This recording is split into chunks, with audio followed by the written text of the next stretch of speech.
विधायक एवं पूर्व कैबिनेट मंत्री श्रीमती अर्चना चिटनिस दीदी ने प्रशासनिक अमले के साथ कल शाम को बुरहानपुर क्षेत्र में आए आंधी तूफान से प्रभावित क्षेत्रों का दौरा कर किसानों से मुलाकात की तथा खेतों में जाकर क्षतिग्रस्त फसलों का निरीक्षण किया।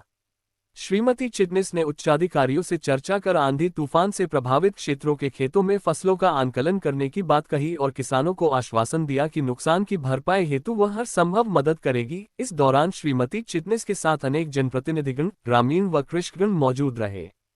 श्रीमती अर्चना चिटनिस ने ग्राम रायगांव, नीमगांव, फोफनार, बखखारी, खामनी एवं शाहपुर सहित अन्य ग्रामों में पहुंचकर किसानों से चर्चा की तथा खेतों में जाकर आंधी तूफान एवं वर्षा से फसलों को हुए नुकसान का जायजा लिया। श्रीमती चिटनिस ने संबंधित अधिकारियों से चर्चा की तथा अधिकारियों को खेतों में जाकर आंधी तूफान से हुए नुकसान का आंकलन करने के निर्देश दिए।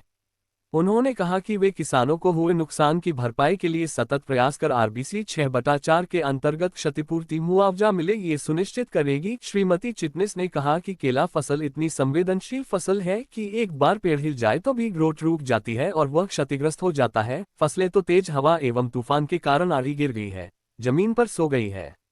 जो पेड़ जमीन पर सो गए हैं वे भी मृत है और जो पेड़ खड़े तो दिख रहे हैं परंतु वे भी मृत प्राय है जो 2-4 दिवस में समाप्त हो जाएगा। सवे दल खोट केले का पौधा की गणना न करते हुए अनिवार्य रूप से प्रतिशत में क्षतिपूर्ति का आंकलन करें। सरकार ने 2 लाख रुपए प्रति हेक्टेयर का मुआवजा RBC 6/4 के अंतर्गत निर्धारित कर रखा है और उसका कैप भी बढ़ाकर पहले 3 लाख था, अब 6 लाख करा है। लेकिन मैं भी इसके लिए बहुत कंसर्न हूँ और ये हम सबके लिए एक बड़ा विषय है कि मध्य प्रदेश में उद्यानिकी फसलों का बीमा सुनिश्चित करें। हम अपनी सरकार के साथ बात कर निरंतर फॉलोअप कर इसके लिए सभी जनप्रतिनिधि इसके लिए अपना प्रयास कर रहे हैं।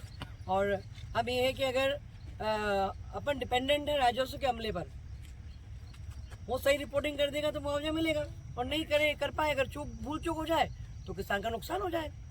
यही हम और सरकार का भी खर्चा बड़ा हो रहा है। वहीं अगर हम उद्यानिकी का जो हमारा मौसम आधारित बीमा है, माननीय प्रधानमंत्री जी की बड़ी एम्बिशियस स्कीम है, वो उसके अंतर्गत करेंगे तो टेक्नोलॉजी का उपयोग लेते हुए हवा ज़्यादा चली, बरसात ज़्यादा आई, ओले गिरे या टेम्परेचर भी बढ़ा तो किसान को उसका लाभ होगा और हम किसान किसी भी व्यक्ति के रहमो करम पर डिपेंडेंट नहीं होगा।